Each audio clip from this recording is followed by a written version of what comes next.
Bien. Donc, Bezrat Hashem, on va faire un shiur Leilou Nishmat de Rav Yaakov Toledano et de Rav Toledano et des autres personnes qui sont écrites ici. Et on va parler, puisque c'est la période de Purim. Et donc, qu'est-ce qui nous est demandé à nous Purim, puisque la mitzvah de Purim est shayach aussi bien pour les hommes que pour les femmes, et que c'est une mitzvah qui concerne tout Am Israël. Et c'est une mitzvah très très importante, c'est pas juste la fête comme on croit, c'est une des mitzvahs les plus importantes, au point où le Gaon de Vilna dit que Purim, c'est Kebiechol, à un certain niveau, plus important même que Kippour. Puisque Kippurim, en hébreu, c'est Kepurim. C'est-à-dire que Purim, Kippour ne fait que ressembler à Purim, mais Purim, c'est encore plus fort, plus radicalement Torah que Kippour. Pourquoi ? Alors il explique là-bas parce que Kippour, c'est une intimité avec Dieu dans les mondes supérieurs. On mange pas, on boit pas, on met pas de chaussures en cuir, etc., etc. On est dans l'arrachement de l'être. On est complètement dans l'arrachement du monde et on est dans de l'écoute avec Dieu. Alors que Purim, c'est exactement le contraire. On mange, on boit, on fait la fête, etc. Mais c'est à travers le manger, le boire et la réjouissance qu'on doit se coller à Dieu. Et donc cette capacité d'être collé à Dieu au cœur même du monde, au cœur même de la nourriture, du rire et de la boisson, parce qu'il faut boire du vin, est quelque chose qui est encore plus grand que Kippour. C'est pour ça que Kippour, ce n'est que comme Purim, alors que ce n'est que comme Purim, mais que Purim est encore plus. Alors, on va commencer par le début. C'est que autour de la fête de Purim, il y a énormément d'inyan de donner la tzedaka. C'est une des 4 halachot, il faut donner la tzedaka aux pauvres. Mais avant Purim aussi, il faut donner le martzit shekel, qui était par rapport au korbanot. Et on lit toujours la parashat Trouma avant Purim. Donc cette notion de don, et cette notion de don qui tourne autour de Purim, elle est fondamentale à Purim. On va essayer un petit peu d'expliquer ce que les sages nous disent à partir de ça. Ils disent d'abord une chose assez extraordinaire, que sans le don, il n'y a pas de possibilité de faire Purim. Pourquoi ? Et ils disent que le don, c'est la capacité de créer un espace. Donner serait la capacité de créer un espace. Makom. La notion de makom, ça veut dire quoi ? Ça veut dire que quand je donne quelque chose, par exemple, quand le peuple juif a été demandé dans la paracha de Trouma, que chaque juif, là-bas on demandait à chaque juif de donner de l'argent. Non, martzit shekel c'est pour les korbanot. Mais la paracha de Trouma, martzit shekel, effectivement on va en parler, c'est chaque juif tous les ans doit donner un demi-shekel, et avec la somme de tout cet argent, de tous les juifs, non seulement on comptait, on savait combien de juifs il y avait, mais en plus de ça, on achetait avec ça les korbanot, pour que tous les sacrifices soient kebiechol, comme si chaque juif il avait une petite part, parce qu'il avait donné l'argent pour le... Donc les sacrifices quotidiens, les deux tmidim qu'on faisait le matin et l'après-midi, shacharit et mincha, qu'on apportait, il fallait que ça soit avec l'argent de tous les juifs. Mais Trouma, c'était pour construire le tabernacle, le Mishkan. Et là-bas, il y a écrit, donnez de l'argent et vous allez créer un lieu où va apparaître la Shrina, où va résider la Shrina. Et de là, le Maharal de Prague et d'autres commentateurs expliquent que la notion de don, c'est la notion de la capacité de créer un lieu où va apparaître la présence de Dieu, la Shrina. Ou donner quelque chose, donner, ça serait la capacité de créer un espace dans notre cœur, dans notre vie, qui va permettre à Dieu d'apparaître dans notre vie. Et que c'est ça la notion fondamentale. Tout Purim commence par ça. Toute la fête de Purim tourne autour de la notion de don, parce que le don, c'est la possibilité de créer un lieu où Dieu ne va pas apparaître. Pourquoi en donnant de l'argent aux pauvres? Pourquoi en donnant pour le Mishkan? Pourquoi en donnant le martzit shekel pour les korbanot? Ça va faire que va apparaître un espace en moi où Dieu va pouvoir apparaître. Pourquoi ça va créer ça? Comment? On s'efface en donnant, on fait de la place, tout à fait, vous avez raison. Comment? Oui, aussi. Mais ce que vous dites, c'est ce que disent les sages, oui. Mais de façon peut-être plus précise, le Maharal explique, il dit la chose suivante, il dit, parce que ça révèle une chose qui est très dure pour nous à comprendre. Quand je donne, Quelqu'un a dit, je m'efface. Quand je donne, le vrai don, on parle du vrai don, on va en parler dans 2 minutes. Le vrai don, c'est parce qu'en réalité, je comprends qu'une partie de moi, n'est pas faite de mon ego. N'est pas faite de mon ego. Et ça, c'est là le grand travail du juif, de comprendre qu'il est constitué à l'intérieur de son être par quelque chose qui n'est pas de l'ego, mais qui est la parole du Dieu vivant. Vous savez que quand le Onkelos traduit que Dieu a créé l'âme, a créé l'homme, on dit qu'il a insufflé l'âme dans l'homme, le Onkelos traduit Ruach Memal est là, la parole. La parole de l'homme serait l'épanchement, la continuation du souffle divin. Quand quelqu'un parle de la Torah, quand il ne parle pas des shtout, quand il ne dit pas du lachonah ou des shtouyot, ou des divrei vétérim, parce que là au contraire c'est ça la grande faute du lachonah. La grande faute du lachonah, c'est pas tellement de dire du mal des autres, c'est d'utiliser la parole qui est sacrée et la profaner en faisant du lachonah. Quelqu'un qui dit lachonah, c'est pour ça qu'on dit que c'est le plus grave des péchés. C'est très impressionnant quand on lit les textes, on dit on n'y croit même pas. On dit que celui qui tue quelqu'un, il peut toujours faire tchouva, mais celui qui fait la shonara, c'est très dur. On a l'impression que c'est pire de faire du la shonara que de voler, que de frapper, parce que, explique les mefarshim, frapper, voler, c'est dans le monde du maasé, c'est beaucoup plus bas. Le maasé, c'est loin de Dieu, c'est loin de moi, alors que la parole, c'est le souffle de Dieu qui est en moi. Et d'utiliser le souffle de Dieu pour faire du la shonara, c'est profaner la divinité, profaner la shrina, d'où la gravité extraordinaire du la shonara. Et donc, quand je donne, ça apparaît en moi une dimension de moi-même qui n'est pas moi-même.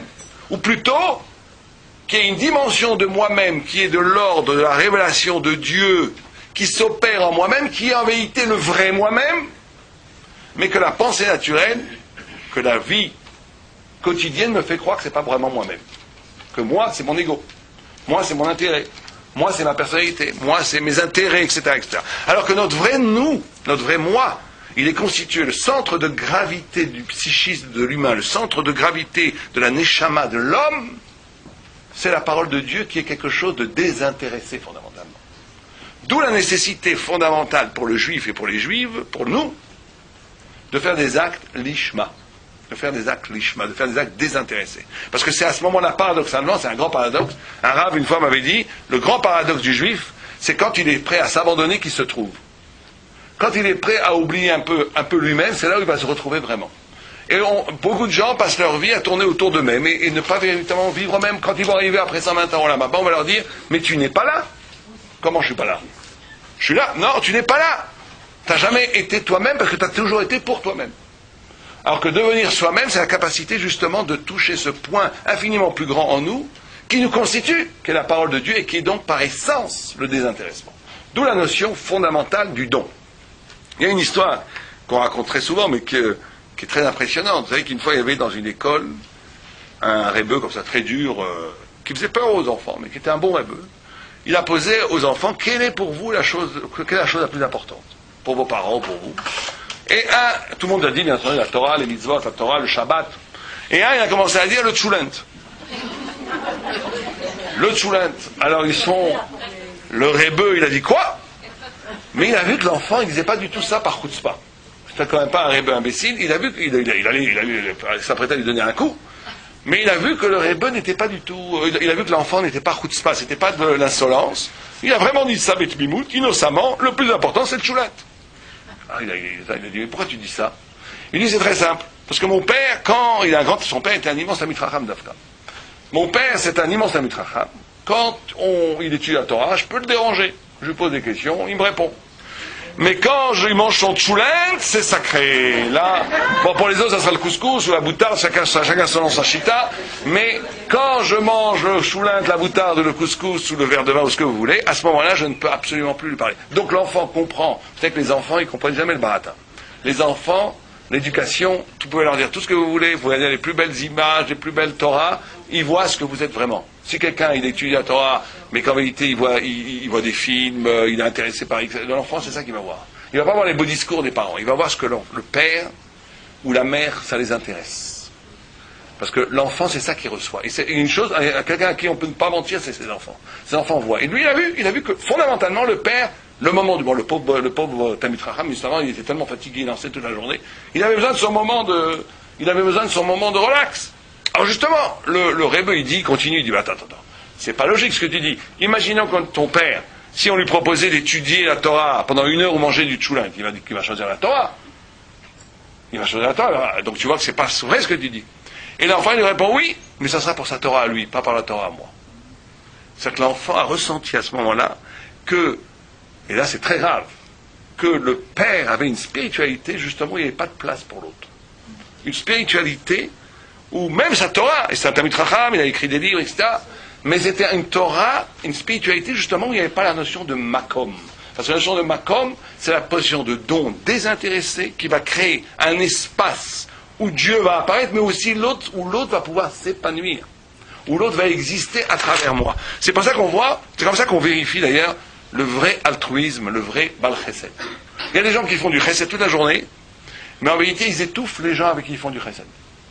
Quelque part avec un malaise. Ils étouffent. Pourquoi ? Parce qu'en vérité, ils font ça pour eux. Ils font ça même pour leur Olam Haba. Mais en vérité, ils sont toujours dans la bulle, ils sont toujours pour eux. Même dans la spiritualité, ils sont pour eux. Comment on reconnaît un tzaddik qui fait du Chesed ? C'est que quand il fait du Chesed à l'autre, l'autre se sent existé par le tzaddik et pas annulé par le tzaddik. Si on est annulé par un acte de chesed, ça veut dire que celui qui fait du chesed, il le fait fondamentalement pour lui, et donc il n'y a pas d'espace. Il n'y a pas d'espace où l'autre puisse s'épanouir. Et donc il fait tout ça pour lui. Et donc quelque part, la personne qui est l'objet de ce chesed se sent instrumentalisée spirituellement. Il est instrumentalisé par le désir spirituel de l'autre, mais en réalité il se sent humilié quelque part, puisqu'il est utilisé pour la ruchnius de l'autre. Alors qu'un vrai tzaddik est capable d'être tellement désintéressé, que lui, il va donner à l'autre l'impression que c'est moi qui ai besoin de lui, que le tzaddik a besoin de l'autre. Il va donner en donnant à l'autre l'impression qu'en te donnant, j'ai besoin de toi. Et donc il va faire vivre l'autre. Et c'est comme ça qu'on peut mesurer, si vous préférez, la véritable degré de chesed, ou si c'est du vrai chesed, ou si c'est du chesed en réalité qui a son mérite, mais qui est complètement limité parce qu'il est limité à moi, et que je ne donne pas la possibilité à l'autre d'exister. Et donc, c'est pour ça d'ailleurs qu'on a dit que Purim commençait par la notion de don. On lit Trouma, on donne la Martzit à Shekel avant, on fait la Zdaka au pauvre, etc., etc. Tout tourne autour du don. Parce que Purim, c'est aussi, et les gens l'oublient très souvent, c'est le jour où on a reçu quoi à Purim ? La Torah. Puisqu'il y a écrit à Gemara, Shabbat, Taf, Pechet, que quand on a reçu la Torah sur le mont Sinaï, Dieu a dit, ou vous prendrez la Torah, ou bien vous allez tous mourir. Sham tiyuk vorotechem. Ou vous acceptez la Torah, ou Sham tiyuk vorotechem. Et la Gemara dit, ils ont reçu la Torah, la Gemara dit, Moda, Rabba, Midoraïse. En vérité, il y a une grande excuse pour le peuple juif, parce que chaque fois qu'ils ont fait la Torah, c'était une couche. La Gemara, elle pose une question, elle dit, dans ce cas-là, les juifs n'est pas responsable, il a reçu la Torah de force. Et la Gemara répond, Afal piken kiblu beyameh Achashverosh. Ils ont reçu la Torah au temps de Purim. Qu'est-ce qui s'est passé? Qu'est-ce que c'est ce Gemara? D'abord, pourquoi est-ce que la Torah est donnée comme ça? C'est pas notre sujet, on va le dire rapidement parce qu'on ne peut pas comprendre sinon. Pourquoi la Torah a été donnée comme ça? Pourquoi la Torah est donnée avec un rocher sur la tête, le mont Sinaï sur la tête? Ils étaient, la Gemara elle prend Mefourash, on était sous la montagne, c'est-à-dire que Dieu a pris la montagne et a mis la montagne sous nos têtes. Et il a dit, ou bien vous acceptez la Torah, ou bien vous mourrez tous. Pourquoi la Torah est donnée comme ça? Pourquoi? C'est du fascisme? C'est de la violence spirituelle? Pourquoi la Torah est donnée comme ça? Quelqu'un a une idée? Il y a eu tellement de miracles avant que les difficultés qu'a toujours Attendez. une sorte d'Égypte. Oui. Que pour on attendait ça justement. Mais oui, alors justement, si on attendait, on a dit la, en plus on a dit la Sévénishma, pas de Tosot, pas de la question, on a dit la Sévénishma. C'est un Machaïm sans Torah, il n'y a pas de vie, donc c'est normal. Le monde n'a pas d'existence sans Torah. Deux, c'est parce que... Oui, alors là on dit, parce qu'en réalité, c'est ou la Torah ou la mort. Ça c'est vrai, c'est un des pérouchim qu'on donne. Ça voulait dire qu'en vérité, la Torah, sans la Torah, c'est la mort. C'est pas que, mais c'est une façon allégorique de voir qu'en vérité, c'est pas qu'il a vraiment forcé, c'est qu'on nous apprend par là. Comment? Il ne le savait pas, oui. Oui, oui. Non, non, c'est pas une phrase simplement en l'air. Ça veut dire que si la Torah est donnée comme ça. C'est ce que c'est, mais eux, ils savaient pas quand ils les ont reçus. D'abord, ils savaient plus que nous, parce qu'à la sortie à la Kriyat Yam Souf, ils ont vu toute la révélation de la Torah. Donc ils savaient ce que c'était la Torah. Et en plus, la Torah a été étudiée depuis Abraham Avinu par les peuples juifs, une partie de la Torah en tous les cas, donc ils savaient la transcendance, la révélation que Dieu donnait, il la reconnaissait. Non, en plus, même s'il ne savait pas, je ne vois pas la question. Ce qu'on dit ici, c'est que la Torah en essence est donnée comme ou la Torah ou la vie. C'est-à-dire que la Torah c'est ou la Torah, et sans la Torah c'est la mort. C'est un pirouge qui est donné, qui existe, qui est valable. Oui, c'est le vrai sens. Mais on va donner, comme c'est pas notre sujet, on va aller un peu plus vite. On va donner ce que dit le Maharal. Le Maharal dit une idée extraordinaire. Il dit parce que la Torah, elle ne peut pas être, et ça c'est important pour nous, elle ne peut pas être sujette au choix. C'est pas qu'elle est besoin de forcer. Bien sûr que le peuple juif va accepter la Torah. Mais si on accepte la Torah, ça veut dire que j'ai la possibilité de la refuser. Or, alors justement, le libre arbitre, il ne se situe pas à ce niveau-là. Parce qu'on va essayer de répondre à votre question. Mais la Torah, c'est pour te montrer en essence que la Torah est avant l'intellect.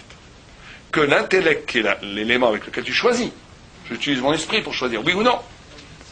Mais l'intellect, il n'est pas premier dans la Torah. Il est second. Il y a quelque chose qui est plus fondamental, plus premier, plus originel, plus shorashi que l'intellect, c'est l'obligation de faire le bien. L'obligation, la responsabilité de faire le bien. En d'autres termes, et ça change tout. On n'a pas le temps beaucoup de parler de ça, mais on va le dire en 2 minutes. C'est une idée très importante. Vous savez que la différence entre nous et les goïms, c'est ça. Les goïms, ils partent avant tout de l'être. J'existe. Et à partir de l'être, je pense et je choisis une spiritualité X, une spiritualité Y, ou la plupart du temps, pas de spiritualité du tout, etc., etc. Ça veut dire que tout part de la liberté. Je suis libre de choisir la chambre de vie que je veux. Pour le peuple juif, c'est pas comme ça. Et d'ailleurs, même pour les goïms, c'est pas comme ça, simplement, eux ne le savent pas. C'est que l'homme est né avant même de naître, il est obligé de faire quelque chose. Il est né pour quelque chose. Il n'est pas né de façon accidentelle. Si on considère qu'on est né accidentellement, si on considère que le monde est un monde accidentel, comme beaucoup de scientifiques le pensent, il y a eu un Big Bang, il y a eu un Big Boom, il y a eu des choses, tout d'un coup il y a une petite étoile qui est venue ensemencer, allez savoir quoi. Donc tout est accidentel, tout est anecdotique. Alors effectivement, c'est la liberté qui prédomine. Puisque tout est accidentel, il n'y a rien, il n'y a pas d'essence avant. C'est moi, par ma vie, qui va justifier et donner un sens à ma vie. Ça, c'est les goïms qui pensent comme ça, c'est le fameux « l'existence précède l'essence ». J'existe, et en existant, je donne de l'essence. Dieu préserve d'une telle pensée. Nous, on pense exactement le contraire. La Torah pense exactement le contraire. Qu'avant d'exister, il y a un sens. Et que je n'existe que pour donner sens à ce sens. C'est ça le défi de l'humain, c'est de réaliser le sens pour lequel il a été créé. Donc, avant de naître même, il y a déjà un objectif, il y a déjà une orientation de ma vie, et dans le monde entier, avant d'être créé, a une orientation. C'est ce qui est écrit, Istakla be'oraita be'baraita. Il a regardé la Torah, il a construit le monde. Donc la responsabilité, ou plutôt l'obligation, est plus fondamentale que la liberté. Et dans ce cas-là, c'est ça qui a été dit. Quand on oblige à donner la Torah, c'est dire la Torah n'est pas sujette au choix. Parce que sujette au choix, ça veut dire que vous avez une essence libre en amont plus haute que la Torah qui va vous permettre de choisir oui ou non. C'est pas la Torah, ça. La Torah, c'est de comprendre qu'essentiellement, je suis né pour la Torah. C'est pour ça que ça a été donné comme ça. Mais, alors justement, c'est ça le problème. Comme elle est donnée comme ça, quelque part, le peuple juif sent cette Torah, jusqu'à Purim, comme quelque chose d'extérieur à moi. D'obligé. Comme une volonté divine qui tombe sur moi. D'où l'impossibilité d'adhérer totalement. D'où la Gemara dit, Moda Rabba Midoraïse. Donc le peuple juif à ce moment n'a pas vraiment adhéré. On répond, à Purim, ils ont oui adhéré. Complètement dans la joie. Et pourquoi? Alors là, il y a 2 explications. Qu'est-ce qui s'est passé à Purim, où le peuple juif a reçu la Torah avec grande joie? Qu'est-ce qui s'est passé? Alors il y a 2 explications. Une première qu'on va donner rapidement, parce que ce n'est pas celle qui nous intéresse, c'est celle du Rajma, qui dit qu'en vérité, ils avaient accepté la Torah, mais ils n'avaient pas accepté la Torah chez Balpé. Pourquoi ils n'avaient pas accepté la Torah Balpé? Ils ont dit, parce que nous, on veut bien la parole de Dieu, mais les Rabbanan qui disent une fois oui, une fois non, on n'en veut pas. Parce qu'une fois, le Gadol Hador, il va dire que la halakha, elle est comme ça. Un autre Gadol Hador, il va dire que la halakha, elle est comme ça. Nous, on ne veut pas accepter une Torah qui dépend de l'opinion des rabbins. Alors, qu'est-ce que Dieu a fait? À Purim, qu'est-ce qui s'est passé à Purim? Aman, Mordechai, il a refusé de s'agenouiller devant Aman. Or, d'après la halakha, on a le droit de s'agenouiller devant un homme pour sauver des vies, il n'y a pas de problème. On n'a pas le droit de s'agenouiller devant une image, ou devant... Alors certains disent qu'il y avait une image ici, mais il a vu dans la Gemara que non. Il n'a pas voulu s'agenouiller devant Aman. C'est un psak halakha, un chidouche de Mordechai, qui n'est pas un halakha par exemple aujourd'hui. Si quelqu'un vient avec un pistolet et vous dit, ou vous vous agenouillez devant moi, ou je vous tue, vous pouvez vous agenouiller devant lui. Vous n'avez pas... Par contre, si on vous dit, agenouille-toi devant une idole, ou je te tue, tu dois mourir. La halakha n'était pas comme Mordechai. Et Mordechai a pris cette halakha Que non, même pour un homme, on n'a pas le droit de s'agenouiller. Et quand le peuple juif a vu que toute la rédemption est passée par le psaque de Mordechai, c'est à cause de ce psaque-là que toute l'histoire de Purim a eu lieu et qu'à la fin, ça s'est retourné comme une histoire qui a merveilleusement bien fini pour le peuple juif. Ils ont compris que la Hashgacha pratit, ça veut dire la providence, et la Hashgacha klalit, la providence même universelle pour le peuple juif, elle passait par les psakim des Gdolim, par les Gdoléador, par les grands rabbanim. Ils ont compris ça. C'est pour ça qu'ils ont accepté Bessipra. Ça, c'est le Rashba. Mais il y a une autre explication que le Rashi donne.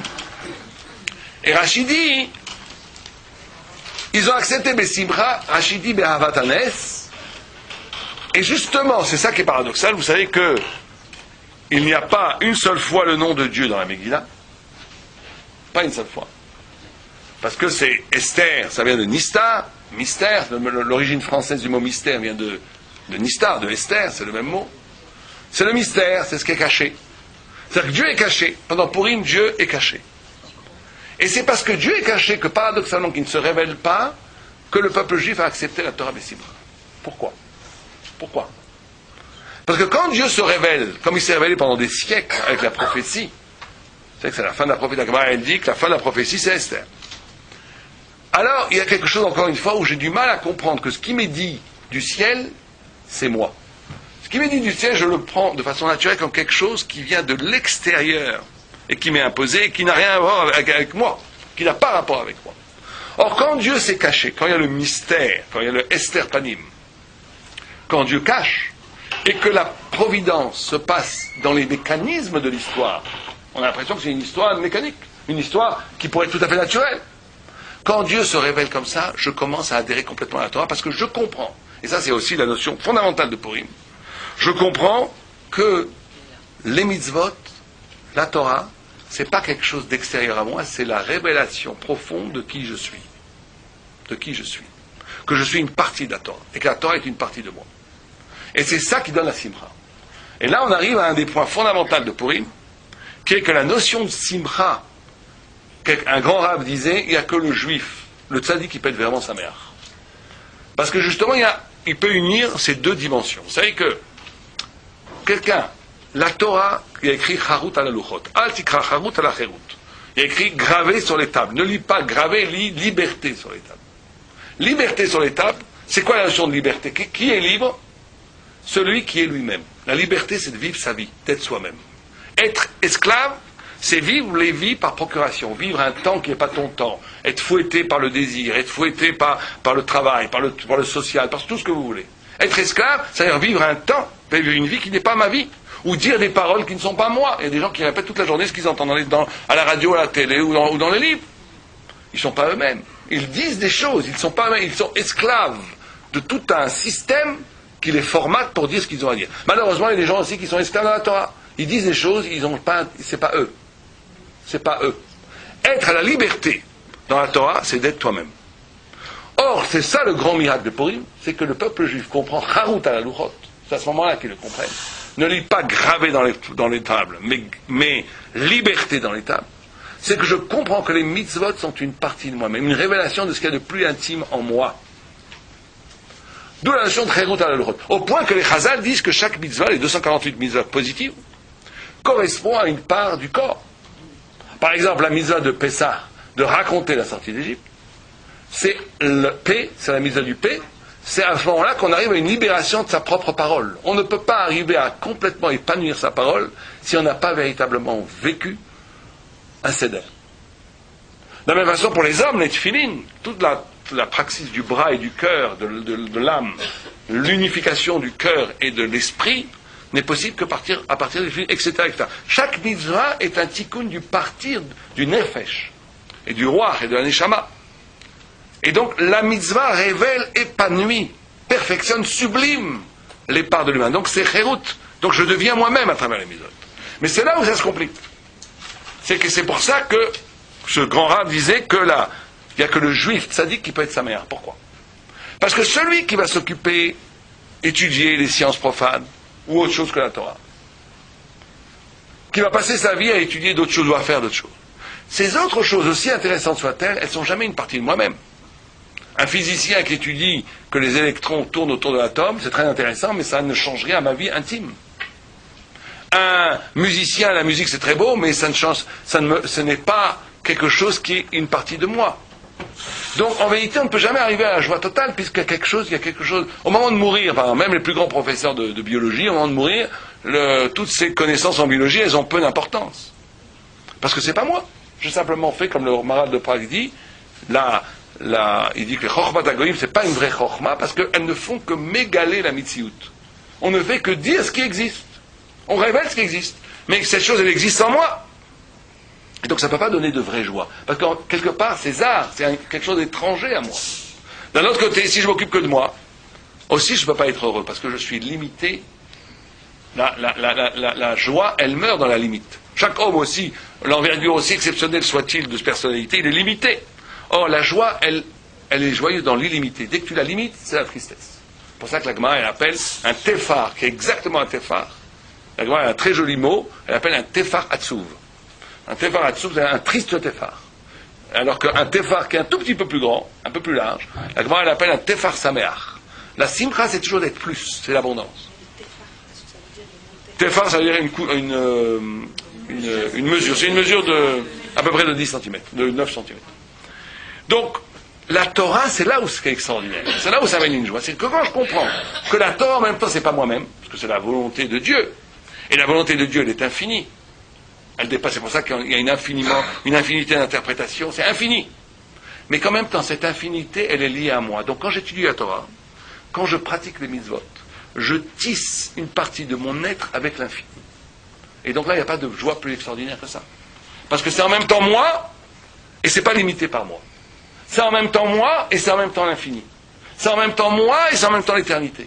Et donc là, c'est la source de la joie absolue. Il n'y a pas de plus grande joie pour un homme que quand il étudie la Gemara, qui va dire ou écrire un chidouche de Torah, qui est en même temps l'essence même, la moelle essentielle de son être.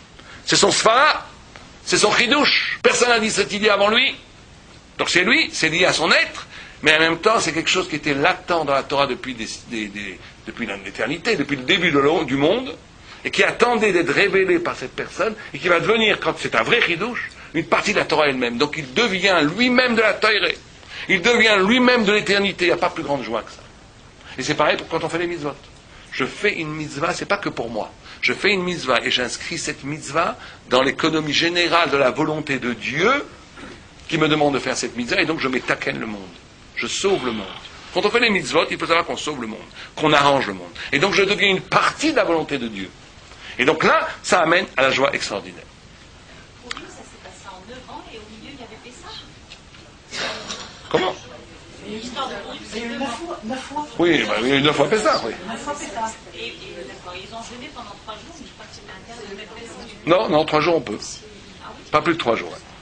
Donc, c'est interdit de ne pas dormir pendant 3 jours. Donc là, donc c'est pour ça qu'il faut bien comprendre que la fête qu'on va vivre à Purim maintenant. Donc on a parlé de 2 points très importants qu'on va récapituler maintenant avant d'avancer. 1, le don. Le don, faire beaucoup de tzedaka avant Purim, pendant Purim, après Purim, pour ouvrir un espace en nous de désintéressement, on a dit que la possibilité de donner ouvre un espace qui va accueillir la transcendance, accueillir la divinité, accueillir la shrina dans notre vie. Ça c'est fondamental. Sans don, sans capacité de donner véritablement à l'autre, il n'y a pas de spiritualité. Il n'y en a pas. Même si on étudie toute la journée à la Torah. Ça ne s'appelle pas de la Ruchniut, ça ne s'appelle pas de la Kedusha. La Kedusha, c'est séparé. Justement, la Kedusha, c'est ça la Kedusha. La Kedusha, c'est quand tu es capable d'être séparé de toi-même. Vous savez que la Torah, elle naît. La Torah au niveau du peuple juif, elle était créée avant le monde, mais elle naît chez nous à partir d'Abraham et d'Isaac. Quand Abraham Avinu, qui est tout amour, et qu'on lui demande de tuer son fils qu'il a attendu pendant des dizaines d'années, et qu'il accepte, ça, c'est la naissance de la Kedusha. Parce que un goy, il peut être spirituel, il ne peut jamais être kadosh. Jamais. Si Abraham n'avait pas été un peu juif, à l'époque, c'était pas le début du judaïsme, il aurait dit, mais moi je ne peux pas. Moi, en essence, je suis spiritualité de chesed. Le chesed ne peut pas tuer son fils, qui est l'absolu contraire du chesed. Je ne peux pas. Un gars, on ne peut pas lui demander d'aller contre sa nature, même s'il peut être spirituel, des fois plus que nous. Il peut monter très haut. Mais c'est qu'un épanchement de l'être. Il n'y a pas de coupure. Il n'y a pas de kedusha. Abraham Avinu, le jour où il fait un acte comme ça, il atteint ce qu'on appelle le Ratzon dans la Kabbalah, une sphère de Keter, plus haut que la Chokhmah. C'est pas dans la pensée. Et à ce moment-là, il devient autre, il devient Abraham, Avinu. Il n'est plus Abraham, il est Abraham.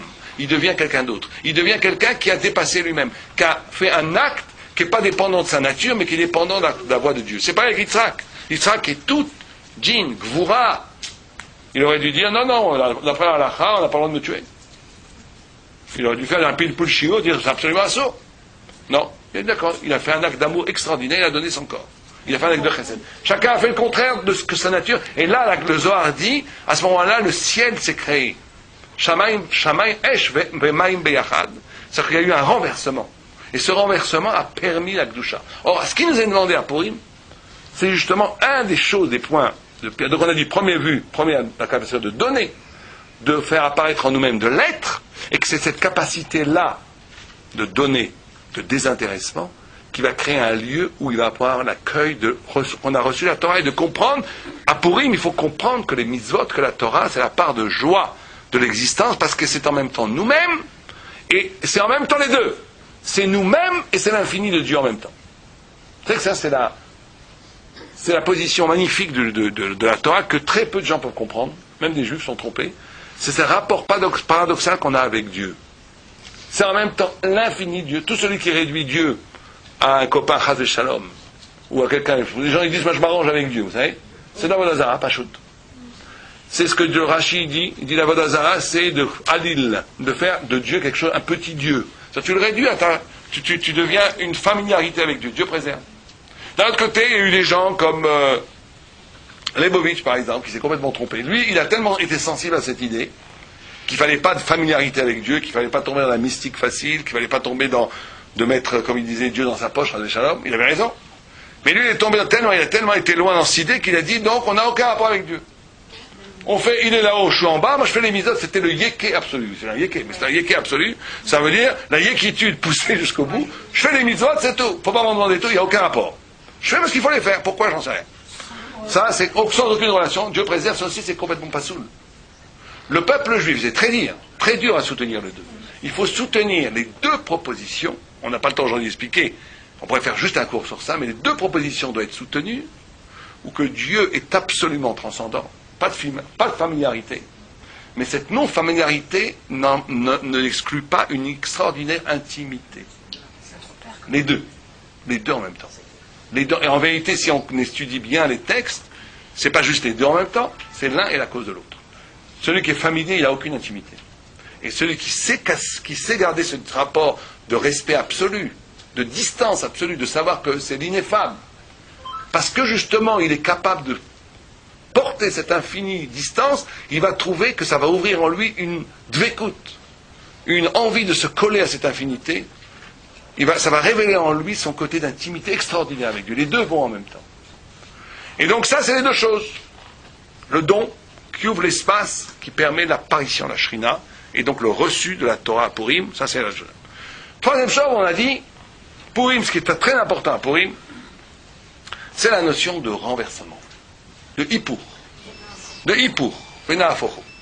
La notion de Hippour, quand on dit Hippour, c'est pas un chinouille, le Hippour. C'est pas un changement. Le Hippour, c'est que ce qui était la cause du noir devient la cause du blanc. C'est-à-dire que ce qui était la cause du malheur, lui-même, devient la cause du bonheur. C'est ça la notion de Hippour. Or, il est écrit dans les textes, notamment dans le Sefer Yetzira, dans les textes de Kabbalah, vous savez que chaque mois chez nous, il y a 12 sens. Il n'y a pas 5 sens, il y en a 12. Et chaque mois a un sens. Un, c'est la marche, l'autre, c'est l'écoute, l'autre, c'est le regard, l'autre, c'est lui, l'autre, c'est le toucher. Un des 12 sens, et chaque mois a son sens, chaque mois a son chevet, chaque mois a sa tribu, etc. etc. C'est fascinant de voir comment tout est organisé autour du chiffre 12. Un des chiffres fondamentaux, c'est le 12. Et Adar, le mois d'Adar, a pour sens, d'après vous, lequel? Comment? C'est le 12e mois, puisque c'est... Oui, non, mais c'est quel sens il a? Vous dites le toucher, non? Il a une lettre aussi, il y a les 12 lettres, les pshutot. Vous savez qu'il y a 12 pshutot. Chaque mois a sa lettre, il y a 12 pshutot. Est-ce que quelqu'un peut envisager quel sens c'est Adar? Non, c'est facile. Qu'est-ce qu'on fait à Ada? La joie, c'est quoi? Non, mais quelque chose de physique. Le rire. Le rire, c'est aussi, d'après le texte, le rire, ouais, quand on dit que c'est un sens, ça veut dire que c'est quelque chose qui est propre à l'homme. Il n'y a que l'homme qui peut rire, comme ça dit Séminaire. Quand les singes rient, dit les Sfarim, c'est pas du vrai rire. Pourquoi, j'en sais rien, mais c'est comme ça que c'est écrit. Voilà. Oh, il faut, là on va essayer d'un peu, oui, parce qu'il y a beaucoup à dire, on va essayer d'un peu d'accélérer. Vous savez que chaque fois qu'on fait une bonne blague, on rit, d'accord? Mais une bonne blague, c'est quoi? Si on réfléchit un tout petit peu, structurellement, une bonne blague, c'est quoi? C'est un hippour. C'est toujours un hippour. Vous avez, une fois, un grand rave que je ne nommerai pas ici, m'a raconté qu'il est tombé très mal, il s'est fait très mal, il s'est cassé la jambe. Et il m'a dit que les gens autour de lui, ils voulaient l'aider, ils étaient vraiment rahman, mais ils ne pouvaient pas, il y avait un petit sourire sous les lèvres qu'il a deviné dans son malheur, dans sa douleur. Parce que tu vois, il est très mechoubad ce rave, très mechoubad. Et tu vois, ce grand rave mechoubad qui tombe dans la boue et qui a les jambes en l'air, ça fait rire. Pourquoi ça fait rire? Il n'attend jamais rien à voir avec sa personnalité. Exactement, mais en quoi c'est rigolo? Le pauvre rave, il tombe, en quoi c'est rigolo? Parce que ça va à l'encontre de ce qu'on attendait. On n'imagine pas, là. Exactement, mais pourquoi ça fait rire? On n'imagine pas, ça aurait faire pleurer. Pourquoi ça fait rire? Inopiné, mais il y a une chose. Mais non, il faut cette idée de renversement. Si il pleut inopiné, tu vas pas rire. Il faut une situation qui normalement devait aller comme ça, et tout d'un coup se retourne. Donc vous comprenez bien. Ouais. Donc vous comprenez. Il faut bien comprendre. Mais là, c'est une idée. C'est une idée extraordinaire que disent nos salles ici. Comme ça, on vous vérifie. C'est que ça, c'est une des Chokhmat Torah. Une des Chokhmat Torah, c'est de comprendre dans la vie quotidienne, de déceler dans la vie quotidienne des grands secrets métaphysiques. Des grands secrets métaphysiques. Une fois, j'avais été dans un colloque avec des apicorsim. Il y avait un professeur, vraiment très sympa d'ailleurs, mais un psychanalyste qui disait des bêtises incroyables sur la bar mitzvah et tout. Et moi, j'ai parlé après, j'ai pas voulu l'attaquer de fond, parce que ça sert à rien. Au contraire, en rigolant, je dis bravo, et très bien, mais je lui dis, vous voyez, ce que vous dites, c'est exactement le contraire. Ça veut dire quoi? Vous expliquez des actes par le bas. C'est-à-dire qu'eux, ils lui disaient la bar mitzvah, parce qu'il faut se séparer de sa mère, des trucs comme ça, psychanalytique, un peu bidon. Et vous comprenez pas que c'est. Et lui, il parlait sur un ton très professoral, comme si c'était la science. Je dis, mais ça, c'est une religion que vous dites. Pourquoi c'est une religion? Parce que vous avez choisi que toutes les manifestations spirituelles ont pour origine quelque chose de matériel. Peut-être que c'est le contraire qui est vrai. Que toute manifestation matérielle ont pour origine quelque chose de spirituel. Et donc vous croyez ça, et nous on croit le contraire, donc vous êtes dans la religion. Le gars était baba, tout le monde était baba, ils disaient c'est vrai. C'est une religion. En réalité, c'est un choix fondamental. De savoir, est-ce que, quand on rit, par exemple, vous savez que nous, on va donner un exemple, par exemple. Un exemple très concret. Nous, on dit pourquoi un retournement fait rire, parce que ça annonce le grand bonheur de la venue du Mashiach. La venue du Mashiach, c'est que le monde, l'histoire va comme ça. L'histoire, ça va mal. On n'a pas l'impression que ça s'arrange. On tourne l'histoire, ça va de pire en pire. Tout d'un coup, tout ça va se renverser et ça va être le bonheur universel. C'est pour ça que quand on vit dans l'existence des choses, il y a un retournement, inconsciemment, ou bien spirituellement, si vous préférez, on expérimente le grand rire cosmique qui va être le retournement extraordinaire qui va avoir lieu quand le Mashiach va venir. Mais vous comprenez que ça, maintenant, un apikoros, qu'est-ce qu'il va dire? Un psychanalyste, il va dire, non, parce que l'homme, naturellement, rit quand ça se retourne, il va projeter un immense retournement qui est la venue du Mashiach. C'est-à-dire que lui, il va dire que la spiritualité est la conséquence du matériel. Qui en réalité ne va pas, on peut prouver que c'est pas comme ça. Parce que pourquoi le retournement fait rire à l'origine, on ne sait pas pourquoi. Nous, on explique pourquoi. Parce qu'en réalité, chaque retournement, chaque bonne blague, chaque fois qu'une chose va comme ça, ça donne l'espoir de la venue du Mashiach. Parce que c'est la venue. Et en vérité, c'est ça qu'on doit attendre. Vous savez qu'il y a le Midrash. Et d'où Purim, c'est une fête éminemment messianique. Il s'est passé un événement messianique, on a vaincu Amalek. Et donc, tout passe autour de ce retournement parce qu'on a expérimenté le jour de Purim, on expérimente la possibilité de ce retournement. Le peuple juif devait mourir, tout le peuple juif devait être exterminé, tout était là pour, d'après les forces de la nature, les forces de l'histoire, les forces du politique, les forces de tout ce que vous voulez, on devait être détruit. Alors là, c'est le contraire qui s'est passé. C'est un événement messianique. Et chaque bonne blague, à un petit niveau, même si c'est une blague absurde, même si c'est absurde de faire des blagues, c'est bitoulzman, ce que vous voulez, mais quelque part, on peut voir dans cet événement physique, non pas, il y a des moments c'est absurde, De chaque bonne blague, si on est un tzaddik, quand on l'écoute, on l'expérimenter comme un moment messianique. J'expérimente ma joie d'écouter le rire que déclenche cette blague. C'est en vérité, je comprends à ce moment-là que j'espère le grand retournement qui va venir avec le Mashiach. Mais la chute de l'histoire, elle est complètement inattendue. Inattendue, oui. Et donc, c'est qu'il y a un midrash à la fin de l'Ech Lecha où on dit qu'il y avait des pièces. Abraham, il y avait une pièce quand il était jeune, et après avant le miracle du rajeunissement de Sarah, et après le miracle. David, on le voyait avec ça. David a aussi créé une pièce où on le voyait avec sa canne et son tarmil. C'est quoi un tarmil? En hébreu, il y a écrit tarmil. Quelqu'un sait ce que c'est un tarmil? Je n'ai jamais su. Je crois que c'est une sacoche. C'est une sacoche. Et on voit Mordechai avec son sac et sa cendre. Et de l'autre côté, on voit David comme Melech. Et on voit Mordechai avec Tiferet Zahav, avec la couronne d'or. Or, il faut bien comprendre que ce midrash, quand il dit que ce retournement, encore une fois, retournement, qu'on l'inscrit dans la pièce de monnaie, c'est qu'on l'inscrit dans la valeur. La pièce de monnaie, c'est la notion de valeur. C'est la notion de valeur. Or, quand on l'inscrit dans la pièce de monnaie, cette notion de valeur, ça vient nous dire qu'il faut mettre que notre valeur absolue à nous, ça c'est très dur, c'est ça qui nous est demandé, que notre valeur à nous qui doit être absolue, c'est la valeur du retournement, justement.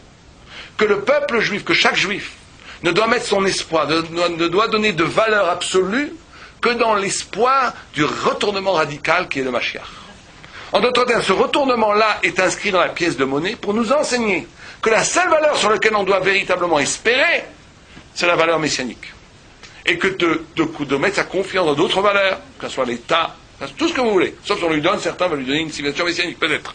Mais dès qu'on met sa valeur dans d'autres systèmes, et qu'on croit que c'est ça le système qui va nous sauver, Aleph, Bet, Gimel, on est complètement à côté de la plaque.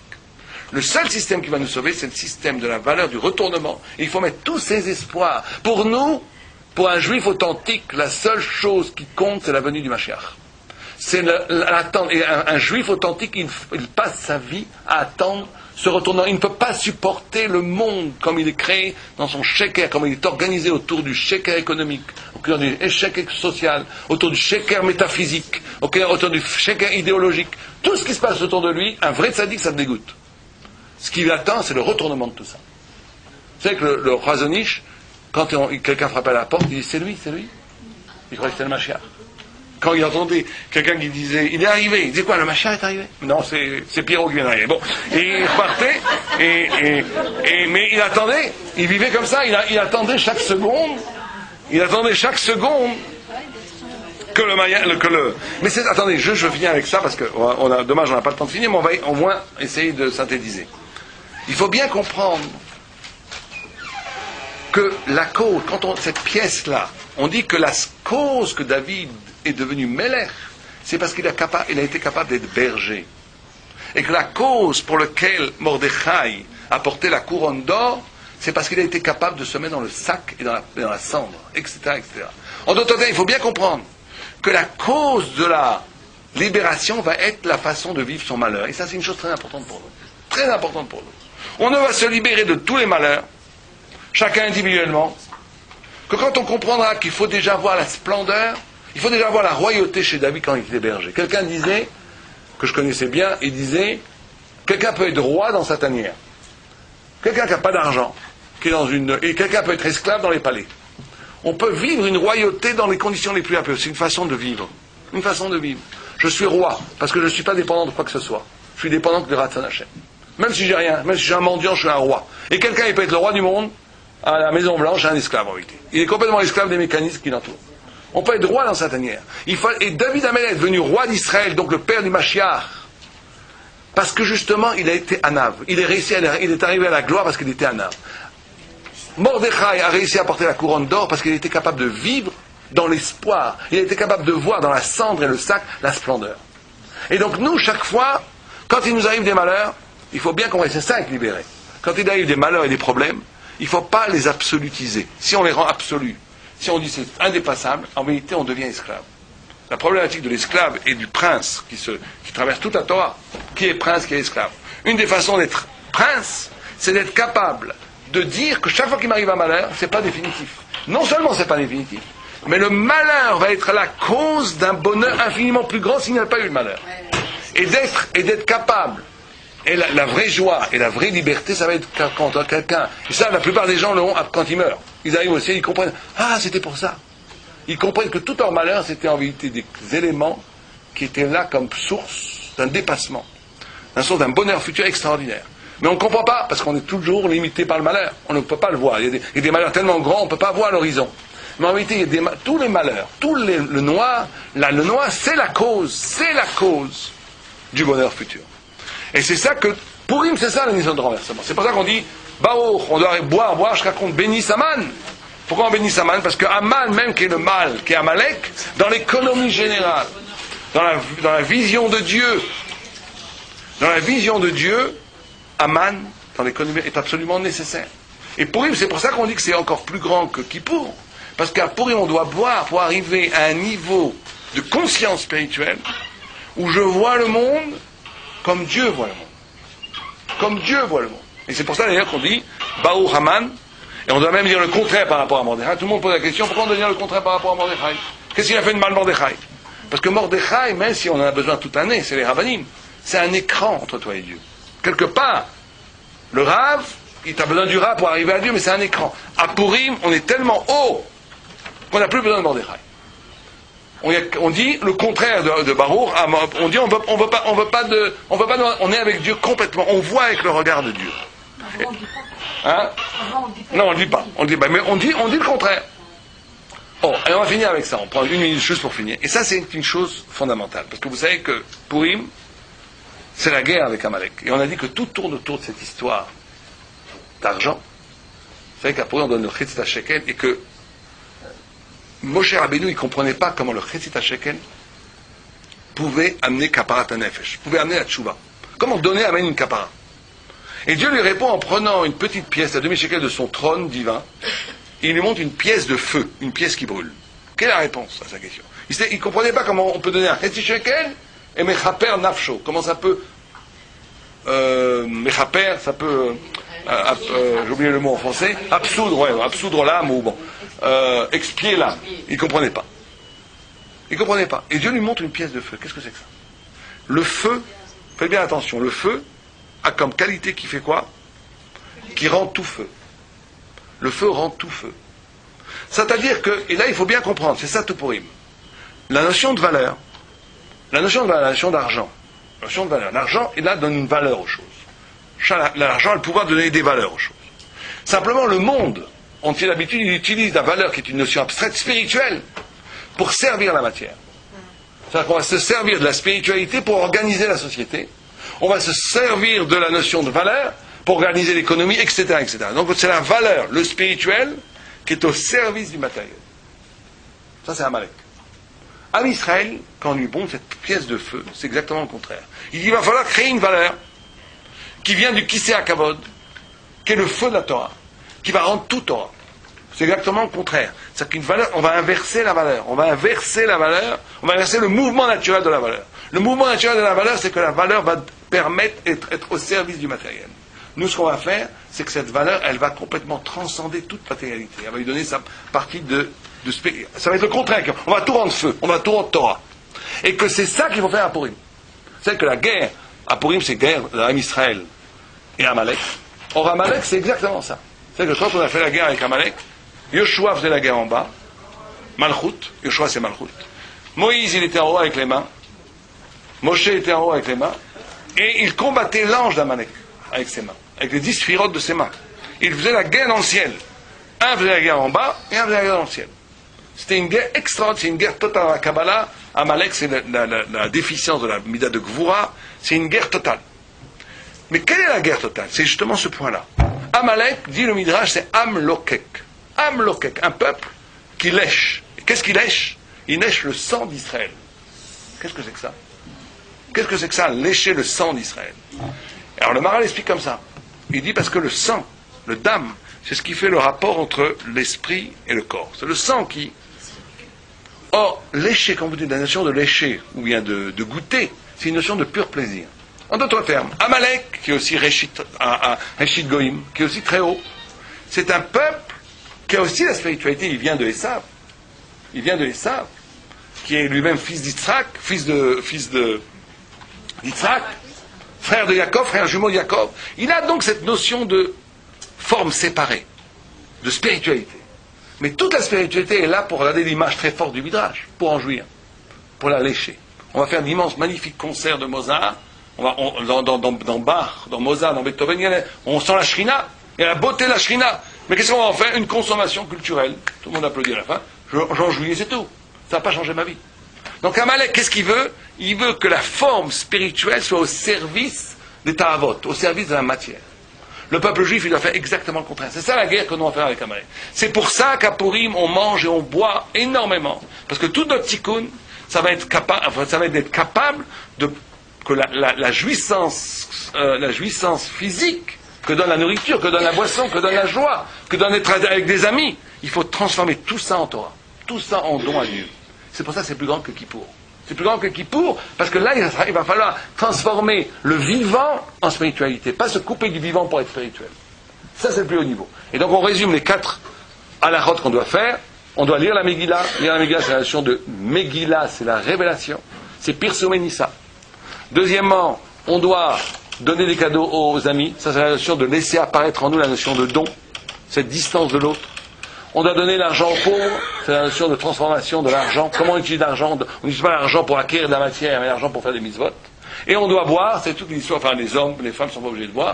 Les hommes doivent boire jusqu'à un moment donné où il y a ce renversement, où la boisson permet Nirnasia Biotsesod, qu'il y a un renversement où la personnalité la plus profonde sort et s'exprime. D'ailleurs, c'est comme ça qu'on voit quelqu'un à Purim, comment il boit et qu'est-ce qui se passe quand il a bu. À Levaï, que tout le monde se porte en modèle. Personne n'est pas obligé ou Non, elle n'est pas obligée. elle n'a pas le droit. Non, non.